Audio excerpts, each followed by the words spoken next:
Class 8th student. आज मैं हिंदी में आपको पाठ विनम्रता पढ़ाने जा रही हूँ। यह पाठ एक निबंधात्मक पाठ है। इसमें विनम्रता शब्द के विषय में, उसके लाभ के विषय में, वो क्या है वह बताया गया है।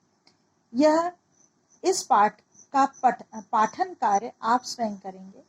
मैं केवल आपको इस पाठ का अर्थ समझाऊंगी। विनम्रता वह शब्द है या एक ऐसा भाव है जो मनुष्य के अंदर उपस्थित रहता है। अगर उपस्थित नहीं रहता है तो घर के बड़े बुजुर्ग या हमारे संस्कार इसे बच्चों में डालते हैं। यह एक सभ्यता कह सकते हैं कि वह जिस व्यक्ति में होता है वह सभ्य और शिष्ट कहलाता है। उसका एक सुंदर उदाहरण इस पाठ में दिया है कि लेखक एक शर्मा जी से मिलने जाते हैं, जहां उन्हें उनका बेटा, शर्मा जी का बेटा, बाहर खेलता दिखता है। वह उनसे पूछते हैं कि बेटा, पापा घर में हैं? तो बोलता है हाँ, पापा घर में हैं। तो लेखक बोलता है कि जाओ थोड़ा सूचना दे दो पापा को कि मैं मिलने आया हूँ। वह खेलते खेलते वहीं से चिल्लाकर आवाज देता है, पापा, वीरेंद्र अंकल आए हैं। और फिर अपने खेल में मस्त हो जाता है। लेखक ठगा सा दरवाजे पर ही खड़ा रह जाता है। फिर वह दरवाजे को नॉक करता है तो उनकी बेटी बाहर आती है, जिसका नाम विधु है। विधु पहले झुककर उन्हें नमस्कार करती है और कहती है, आइए, पापा तो आपकी प्रतीक्षा कर रहे हैं। आपका भेजा संदेश उन्हें मिल गया था। बैठाने के बाद विधु मम्मी पापा के आने की सूचना देती है और पानी लेकर आती है। उसका सहज, सुमधुर और शिष्टाचार पूर्ण कथन सुनकर लेखक को बहुत संतोष होता है। यह जो विधु का व्यवहार है, यह विनम्रता पूर्ण व्यवहार है। और जो उनका बेटा, जो कि पढ़ाई में विधु से बेहतर है, लेकिन वह विनम्रता पूर्ण व्यवहार नहीं करता है। विनम्रता के विषय में लेखक कहते हैं कि यह एक सद्गुण है और सुसंस्कृत होने का परिचय पत्र है। यह एक ऐसा चुंबक है जो संपर्क में आने वाले को बरबस अपनी ओर खींच लेता है।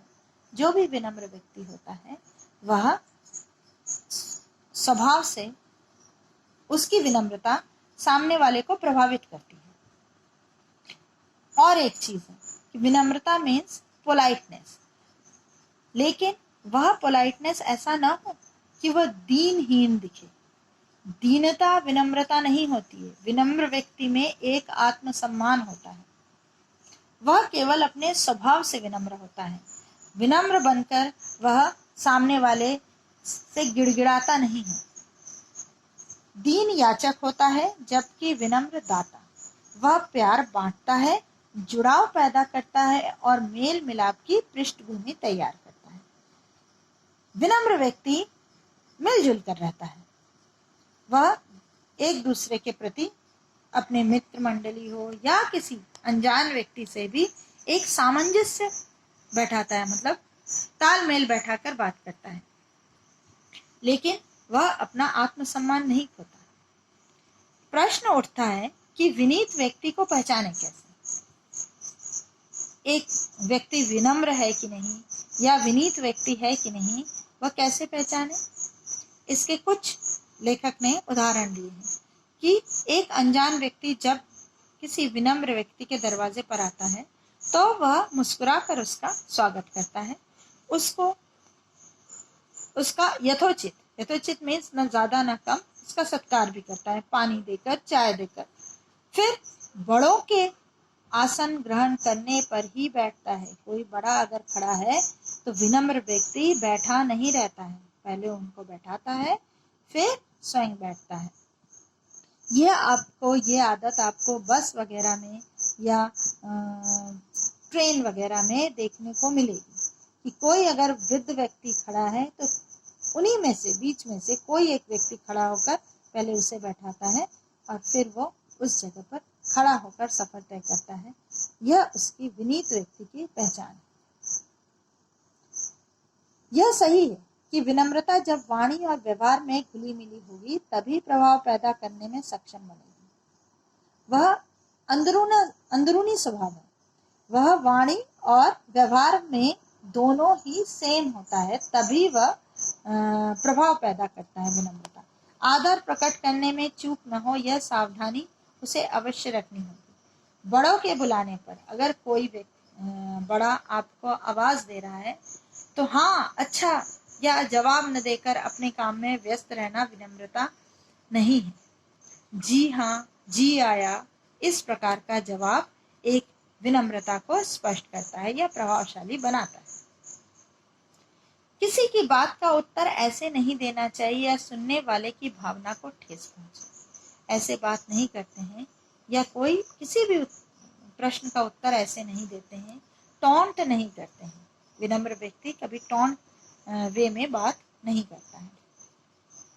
विनम्रता केवल बड़ों के प्रति ही नहीं होती, बराबर वालों के प्रति भी समादर और अपनों से छोटों के प्रति स्नेह के रूप में भी प्रकट होती है। विनम्र व्यक्ति केवल बड़ों के प्रति ही सम्मान और इन सब की बात नहीं करता है। अगर वो विनम्र है और उसमें बिहेवियर पोलाइट है तो वह बराबर वालों के प्रति भी वैसे ही श्रद्धा रखेगा, वैसे ही अच्छे से बात करेगा और छोटों के प्रति स्नेह प्रकट करने में भी वह पीछे नहीं होता। व्यक्तित्व को आकर्षक बनाने में इसकी महत्वपूर्ण भूमिका रही है। यदि हमारे लिए कोई कष्ट उठाकर कुछ काम करता है तो हमें उसके प्रति अपनी कृतज्ञता अवश्य प्रकट करनी चाहिए। थैंक यू बोलना या किसी जो व्यक्ति आपके लिए कार्य करे उसको दिल से एक अच्छे से बात करके कि धन्यवाद बोलना, ये सारी चीजें विनम्र व्यक्ति की पहचान होती है। यदि बस या रेल में कोई व्यक्ति अपनी जगह हमें बैठने के लिए देता है तो उसे धन्यवाद देना कभी ना भूलें। ऐसा करते समय लगना भी चाहिए कि हम उसे हृदय से धन्यवाद दे रहे हैं, केवल औपचारिकता का निर्वाह नहीं। यदि कभी यह अनुभव हो कि जिसके प्रति हम विनीत हैं वह हमारी उपेक्षा कर रहा है अथवा हमारी विनम्रता को हमारी कमजोरी समझ रहा है तो अपने स्वाभिमान की रक्षा करते हुए उसे उसकी चेष्टा के प्रति सजग अवश्य करें। यह मैंने पहले ही कहा कि विनम्र व्यक्ति को अपने आत्मसम्मान का ध्यान रखना ही होता है। आत्मसम्मान से पूर्ण होता है विनम्र व्यक्ति। तो अगर हम पोलाइटली किसी से बात कर रहे हैं, वो क्या सोच रहा है कि ये हम कोई महान व्यक्ति हैं और हमारी कमजोर वो हमसे कोई काम निकलवाने के लिए इस प्रकार का व्यवहार कर रहा है, तो विनम्र व्यक्ति को इस बारे में सजग हो जाना चाहिए कि जो सामने वाला व्यक्ति है जिसके प्रति हम अच्छे से व्यवहार कर रहे हैं वह हमारी उपेक्षा कर रहे हैं, हमारी इंसल्ट कर रहा है। तब सावधान होकर उस व्यक्ति से दूरी बनानी चाहिए। तब यह भी विचार करें कि आपके व्यवहार में दम्भ तो नहीं। यदि हम दूसरे से विनम्र व्यवहार की अपेक्षा करते हैं तो हमसे वे भी ऐसी अपेक्षा क्यों न करें। हाँ, विनम्र व्यवहार करते करते कहीं हम घमंड तो नहीं सामने वाले को प्रेषित कर रहे हैं। अच्छे से बात करने पर भी कहीं कहीं हमारा घमंड झलक जाता है, ये भी एक दुर्गुण है। विनम्रता सफलता की गारंटी भी है।